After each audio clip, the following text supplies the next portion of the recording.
गुरुदेव, यदि किसी व्यक्ति की मृत्यु हो जाती है तो उसका अगला जन्म हो जाता है या अपने कर्मानुसार किसी लोक को जाता है, तो महाराज जी फिर पितृ बनकर कैसे आते हैं? अगर कोई गलती हो जाए तो पितृ परेशान करते हैं, ये कैसे संभव है गुरुदेव? आप ये समझो, आप पितृ नाम दो, भूत नाम दो, कुछ भी नाम दो, अभी जो इनको बताया वो कर्म ही होता है, हमारा कर्म ही होता है। कोई हमको परेशान नहीं कर सकता, कोई देवता, कोई भूत, कोई प्रेत, कोई पितर, ये बात गांठ बांध लो, कोई तांत्रिक, कोई सिद्ध। यदि मेरा कर्म गलत नहीं है तो विश्व ब्रह्मांड में किसी की ताकत नहीं है कि वो हमको दंड दे सके, क्योंकि सबका शासन करता भगवान है, ईश्वर है। अगर कोई अपने तप का प्रभाव भी करना चाहे, मान लो तपस्वी है, तो बीच में आके खड़ा हो जाएगा, बिल्कुल वो भजन नहीं करता पर वो निष्पाप है, उसने अपराध नहीं किए, तो किसी न किसी रूप में भगवान आके खड़े हो जाएंगे, उसकी रक्षा कर लेंगे। इसीलिए उनका एक नाम है ईश्वर।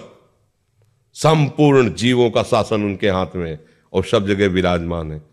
यार मैंने तो भगवान को पुकारा ही नहीं, लेकिन मेरा सब काम बन गया। ऐसा फंस रहा था, ऐसा गिरने वाला था कि मर जाते, ये लोग फंसा लेते। ऐसा कौन बचाया? तुम्हारे अच्छे कर्म, तुम्हारे अच्छे कर्म है, बुरे कर्म नहीं। मैं तो फूंक फूंक कर पैर धर रहा हूं, जब से मुझे हो से कोई गलती नहीं हुई हमसे। हमारी दुर्दशा लोग कर रहे हैं, हमारी दुर्दशा इससे हो रही, उससे, कोई दूसरा नहीं है। बोले तुम्हारे कोई चक्कर है? ऊपरी चक्कर है, लोग ऐसे कहते हैं। वो अरे ऊपरी और भीतरी, केवल तुम्हारे कर्म का चक्कर है, दूसरा कोई नहीं है।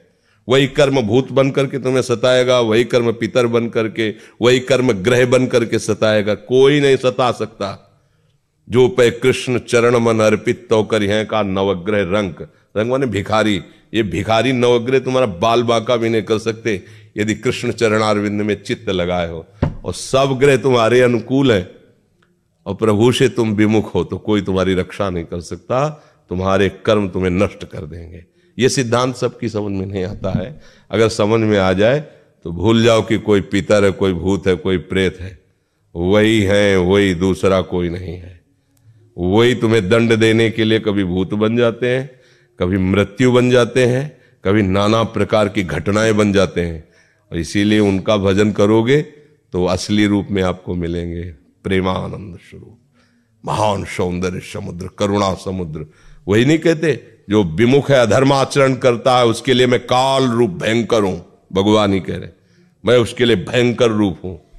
देखो, भगवान का ही एकमात्र स्वतंत्र साम्राज्य है, वही बनने वाले, वही बनाने वाले हैं। बस सावधान होकर उनका भजन करो, कोई कुछ नहीं कर सकता।